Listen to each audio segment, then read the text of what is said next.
వి gold trusted gold buyers. మీరు తాకట్టు పెట్టిన బంగారాన్ని విడిపించి ఈ రోజు ఉన్న మార్కెట్ ధరకు కొనబడును.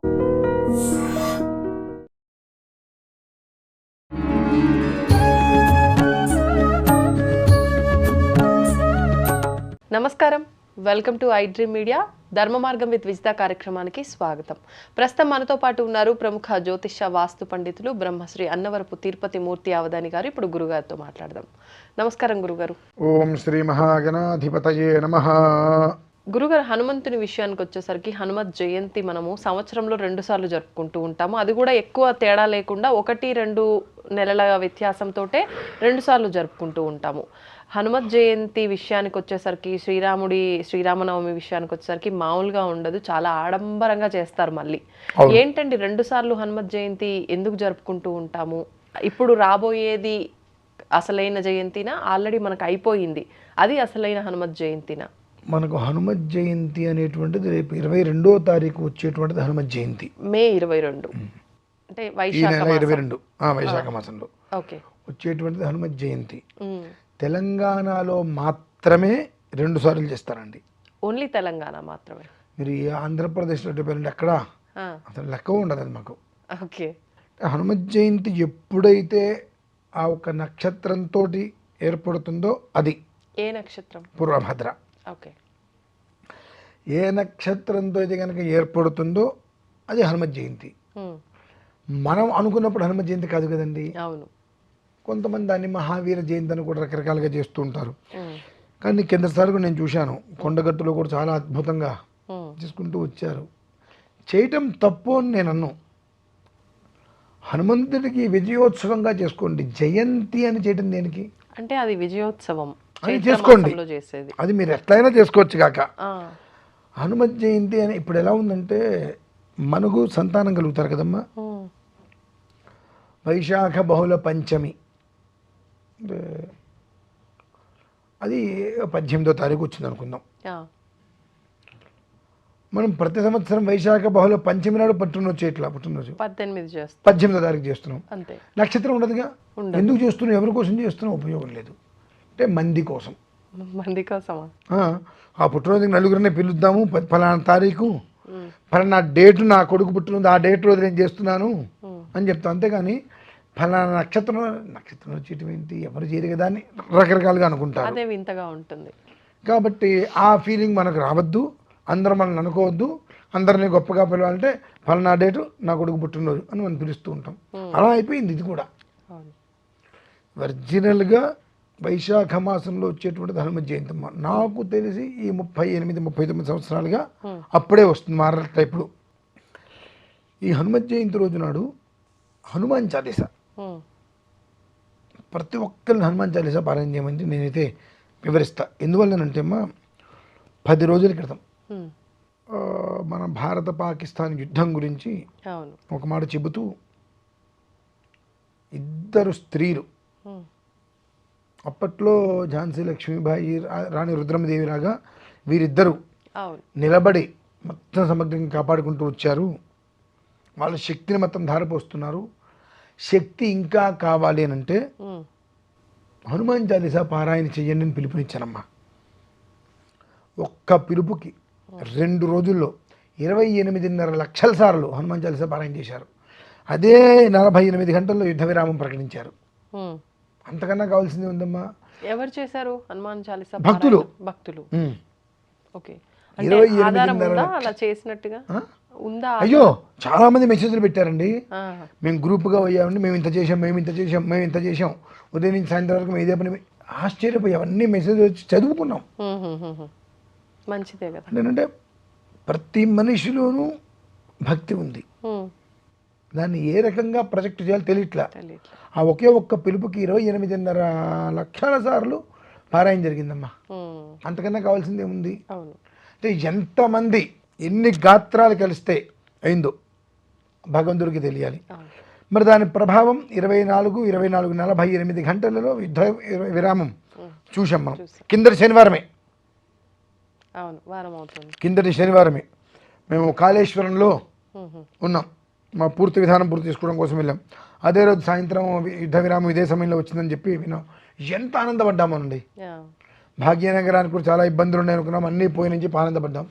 అంటే అంత గొప్పది హనుమాన్ చాలీసా. హనుమాన్ చాలీసాతో పాటుగా ఇంకొక శ్లోకం ఏంటండి? త్వమస్మిన్ కార్యనిర్యోగే ప్రమాణం హరిసత్తమ హనుమాను యత్నమాస్తాయ దుఃఖ క్షయకరో భవ అని అర్థమండి చెప్తానమ్మా. దానికి మించిన 10,000 కోట్ల రెట్లు మన్యు సూక్తం. అదొక విషయం. అంటే త్వమస్మిన్ కార్యనిర్యోగే అనేక రకాల కార్యాలుగా మనం జీవితంలో ముందుకెళ్తూ ఉంటాం. ఇది ఒక్కటి అని కాదు, అనేక రకాలుగా ముందుకెళ్తూ ఉంటాం. త్వమస్మిన్, త్వం అంటే నీవు, అస్మిన్ నేను, నీ కృతంగా కావచ్చు, పరకృతంగా కావచ్చు, ఎవరి కృతంగా కావచ్చు, నా కృతంగా కావచ్చు, ఏ కర్తువు కోసమైతే నేను ముందుకు వెళ్తున్నానో కార్యనిర్యోగే ప్రమాణం హరిసత్తమ, నేను హార్ట్ఫుల్గా వెళ్తున్నాను, మనస్ఫూర్తిగా వెళ్తున్నాను, ఏదో సరదాగా టైంపాస్ కోసం వెళ్ళట్లేదు. హనుమాను ఎత్ర మాస్తాయ, ఓ ఆంజనేయ నా శక్తి సరిపోతుందో లేదో నాకు తెలియదు, నేను వెళ్ళేటువంటి మార్గంలో నాకు ధైర్యాన్ని ఇచ్చి నాకు ఎలాంటి దుఃఖము లేకుండా నన్ను కాపాడు. దుఃఖ క్షయకరో భవ, దుఃఖం ఏదైనప్పటికీ కూడా క్షయమైపోవాలి. నాకు ఆనందం మినహాయిస్తే దుఃఖం అనేటువంటి మాట నేను వినవద్దు అని ఆయన్ని తెలుసుకోవటం. దానికి మించి 10,000 రెట్ల టైం ఫలితం మన్యు సూక్తం. దీని గురించి ఒక చిన్న కథ చెప్పంటారా? చెప్పండి. పర్లేదా? పర్వాలేదు, చెప్పండి. హనుమంత్ జయంతి రోజు నాడు ఇంట్లో ఆంజనేయ స్వామి ఫోటో ఒకటి పెట్టుకొని తమలపాకుల దండ అలాగే సింధూరం స్వామివారికి అర్చన చేయండి. సింధూరంతో ఎందుకు అర్చన చేయాలి, తమలపాకుల దండ ఎందుకు వేయాలి అంటే దానికి మూల కారణాలు ఉన్నాయి. రామరావణ యుద్ధం జరుగుతుంది. రావణాసురుడు కామరూపుడు, ఒక్కడ అంత ఎత్తున్నాడు, అటు తిరుగుతున్నాడు, మాయమైపోతున్నాడు. రాముడు వారేమో మరి సామాన్యమైనటువంటి విధానం, బాణాలు అయితే వేస్తున్నారు మినహాయిస్తే కనిపించట్లా, అందలేకపోతున్నారు ఆయన్ని.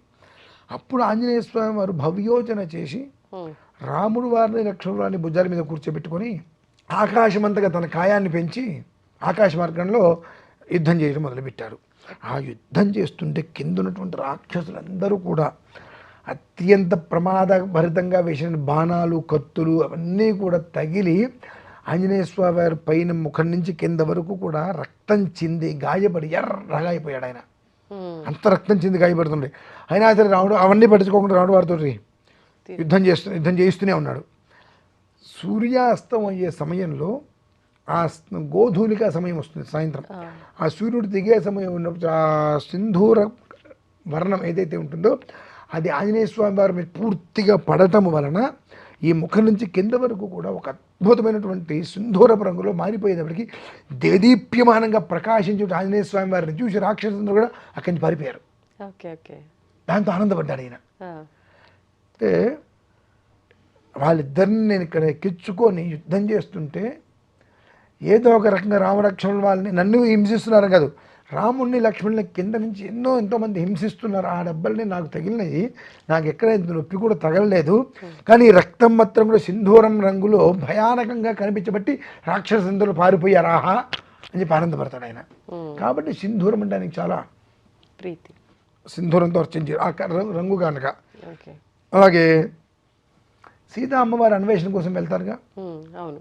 ఇప్పుడైతే మీరు ఒక పని చెప్తే ఆ పని చేస్తే సక్సెస్ఫుల్గా తిరిగి వస్తే మనకు సన్మానం సభ పెడతారు, ఏదో వ్యవహారం చేస్తారు. అప్పట్లో ఏమున్నాయి, ఆకులు తీగలు తప్పితే ఏ చెట్టు చూసినా తమలపాకులు తీగలు. ఆంజనేయ స్వామి సీతామ్మవారిని చూసి వచ్చారని ఆనందంతో వద్దు వద్దు అంటున్నప్పటికీ కూడా ఆ తీగలు మొత్తం తీసుకొచ్చి ఆయన మెడలో వేశాడు, తమలపాకుల దండ. అంటే ఆ తీగలతో సన్మానం చేశారు, అక్కడ ఏం లేవు కనుక దానికి అది గుర్తు. అంటే ఆ తమలపాకులు ఆయనకి ఇష్టం కాబట్టి ఆ రెండిట్లతోటి తమలపాకులు మాల సింధూర స్వయంవరం మీద వేసి త్వమస్మిన్ కార్య నిర్యోగే ప్రమాణం హరిసత్తమ హనుమాను యత్నమాస్తాయ దుఃఖ క్షయకరో భవ అనేటువంటి శ్లోకాన్ని అయినంత సార్లు పారాయణ చేసుకోవడము, లేదా హనుమాన్ చాలీసా 11 సార్లు పారాయణ చేసుకోండి. ఆంజనేయ స్వామి వారు ఎవరు తెలుసా అండి? సాక్షాత్ రుద్రస్వరూపం శివుడు. సార్ సీతా అమ్మవారు ఆయనకి భోజనం పెడుతుంది, ఆవిడ పెడుతుంది నేను తింటున్నాడు. అలా పెడుతూనే ఉంటే ఆవిడ పెడుతూనే ఉంది, తింటూనే ఉన్నాడు. లక్షలాది మందికి కోసం ఉన్న గుండెలు అయిపోతున్నాయి. ఆ, ఆవిడ పెడుతూనే ఉంది. ఈయన ఏదో తినలేక తింటున్నాడు కదా, సునాయాసం. ఇంకేం పెట్టలేనట్టుగా తింటున్నాడు ఈయన. ఎందుకని అట్లా? చెప్తా. ఆ, ఒక్కొక్క అవతార విషయం ఒక్కొక్క విధానం తెలుసుకోవటానికి కూడా కొంచెం ఉండాలి. సీతా అమ్మవారు అంటే మన రాముడి వారి భార్యగా మనం అనుకుంటూ ఉంటాం, అమ్మవారు మనం. కానీ బంటుగానే అనుకుంటుంది ఆంజనేయ స్వామిని ఆవిడ. ఓ, రాముడి వారి దగ్గరికి వెళ్ళి, నాథ ఏంటిది, హనుమంతుడు ఆ వానరం ఇక్కడ కూర్చోబెట్టాను, ఏవో పెడుతున్నాను, నేను పెడుతున్నానని తింటున్నాడు ఆయన, ఎక్కడ నా వల్ల కావట్లేదు, వండిన అయిపోతున్నాయి అంటే. ఏమనుకుంటున్నాము హనుమంతుడు అంటే, నా దగ్గర ఏదో పని చేస్తున్నాడు, నా దగ్గర ఏదో ఉన్నాడు, రామా రామ అనుకుంటున్నావు, చుట్టూ తిరుగుతాన్ని భటుడు అనుకుంటున్నావా? ఈశ్వర స్వరూపం 11వ వంశ. రాముల వారికి తెలుసా? అయ్యో, ఆ, ఈశ్వర స్వరూపము ఆయన 11వ వంశ. ఆయన వల్లనే మనం ఇవాళ భర్తకి బట్ట కట్టాము, ఆయన వల్లనే నువ్వు లంక నుంచి బయటకు వచ్చి లంకలో ఉన్నామని తెలిసింది. ఆయన ఆంజనేయ స్వామి వారు కాదు, ఈశ్వరుడి అంశ, ఆ రూపంలో వచ్చారు, నమస్కారం చేసుకో వెళ్ళంటే ఆంజనేయ స్వామి వెనకాల కూర్చొని, తండ్రి నువ్వెవరో తెలియక నేను ఇదయ్యాను, ఇప్పుడు నీ యొక్క పరమార్థం అంటే నువ్వెవరైనటువంటి పరమార్థం నేను తెలుసుకున్నాను, శాంతించయ్యా అంటే అప్పుడు ఆయన శాంతిస్తాడు. ఇప్పుడు మీరు అన్నట్టుగా వీళ్ళంతా దేవతలు, శివుడి యొక్క అంశ, శివుడి ఇంకొక స్వరూపమే ఈయన. మరి రక్తం రావటం ఇదంతా మానవ శరీరాలకే కదా వస్తాయి, వాళ్ళ దివ్య శరీరాలు కదా కావా? ఇప్పుడు అదే చెప్తున్నానమ్మా, దివ్య శరీరం అయినప్పటికీ కూడా మానవ శరీరంలో జన్మ వచ్చింది కదా. ఓకే, వాళ్ళు జన్మించింది మానవ శరీరంలో, వాళ్ళ యొక్క స్థితి మొత్తం శ్రీకృష్ణ పరమాత్మ ఉన్నారు. అవును, మరి మానవ శరీరంలో పుట్టాడు, అంత గోవర్ధన నెల అవుతాడు. మరి తత్వం వేరు, జన్మ వేరు. ఓకే, క్షేత్రము బీజము ఉంటారమ్మా దాన్నే. ఆ, ఆ, జన్మ వేరు, ఆ జన్మ తత్వం వేరు. ఓకే, అంటే పర్పస్. ఓకే, అది వేరు. కాబట్టి దానికి దీనికి మనం చేయకూడదు. ఇదేంటని వ్యత్యాసం మనం చేయడానికి మనకు అర్హతలు లేవు. దశావతారంలో ఒక రూపం రాముడు వారు, ఆంజనేయ స్వామి వారు ఏకాదశ అవతారంలో ఒక రూపం.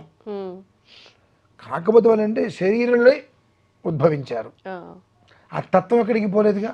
అవును, అట్లా ఉండబట్టే మనం వాళ్ళు మాట్లాడుకోగలుగుతున్నాం, లేకపోతే మాట్లాడుకోం కదండి, అది పరిస్థితి. ఓకే, అయితే మొత్తానికి మనం ఒకవేళ జరుపుకోవాలి 2 సార్లు అంటే అది విజయోత్సవము, ఇది మాత్రం జన్మదినం. విజయోత్సవము అంటే సీతమ్మ వారిని కనిపెట్టిన సందర్భంగా విజయోత్సవం అనేటువంటిది రకరకాలుగా మన వాళ్ళు చేస్తున్నారు. అవును, అవును, అది కూడా గత కొంతకాలం నుంచి వస్తుందమ్మా, ఇంతకుముందు ఎప్పుడూ లేదు. గత 15-16 సంవత్సరాలుగా మొదట్లో మహావీర జయంతి అని ఇంకో రకాలుగా వచ్చి చిన్న హనుమత్ జయంతి, పెద్ద హనుమత్ జయంతి అని చేస్తున్నారు. ఏదో సికింద్రాబాద్ హైదరాబాద్ అన్నట్టుగా. హనుమంతుడు ఉంది ఒకడే, చిన్న హనుమంతుడు పెద్ద హనుమంతుడు ఇద్దరు లేరు. సరే, ఇక్కడ ఏదో అది ఆచారంగా వచ్చేసింది, చెయ్యవద్దు అని నేను చెప్పను. కాకపోతే దాన్ని మీ ఇష్టం వచ్చినట్టు ఎలా చేసుకుని హనుమత్ జయంతిగా మాత్రం మీరు చెయ్యవద్దు. హనుమత్ జయంతికి ఒకరోజు చెప్పబడి ఉంది. కనీసం మీ ఇంట్లలో మీకు సంబంధించి మీ ఇష్టానుసారం డేట్లకు చేసుకున్నట్టుగా భగవంతుడి విషయంలో ఆచరించద్దని మాత్రం చెప్తున్నారు. కానీ గురుగారు, ఇప్పుడు భగవంతునికి సంబంధించిన ఇలాంటివి ఏమైనా విశేషమైన రోజులు వచ్చినప్పుడు ఊరేగింపు అవి ఉత్సవాలు ఏర్పాటు చేస్తారు. కానీ హనుమంతుడి విషయానికి వస్తే బైక్ ర్యాలీలు, జెండాలన్నీ బైక్లకు పెట్టుకొని చేస్తారు. ఎందుకు చేయాలి అసలు ఇది? అంటే ఎవరి ఇష్టానికి వాళ్ళు చేస్తున్నట్టేనా? అంత అవసరం ఏమీ లేదు అంతే అంటారా? ఎవరికి వాళ్ళండి, ఆంజనేయ స్వామి అనగానే ఇప్పుడు ఒకప్పుడు జెండాపై కపిరాజు అని చెప్పి ఉండేవాడు ఆయన. ఆయన్ని కాస్త తీసేసి జిమ్ముల్లో పెడుతున్నారు. జిమ్ముల్లో ఆంజనేయ స్వామి కండలు దిగిన ఆంజనేయ స్వామి ఫోటోలు పెట్టి జిమ్ముల్లో పెడుతున్నారు. వాళ్ళందరికీ ఆంజనేయ స్వామి అంటే కండల వీరుడు, రోల్ మోడల్, అంటే అత్యంత బలశాలి అన్నట్టుగా రోల్ మోడల్గా వాళ్ళందరూ తీసుకొని హనుమత్ జయంతి వస్తే ఆ బుల్లెట్లు వేసుకొని ఆ కాసేపు భక్తి ప్రదర్శన, ముందు రోజు ఉండదు, తర్వాత రోజు ఉండదు. ఇంకా అవి అసలు మనం దాని గురించి మాట్లాడాల్సిన అవసరం కూడా మనకు ఉండదమ్మా. అంతే. ధన్యవాదాలు గురుగారు.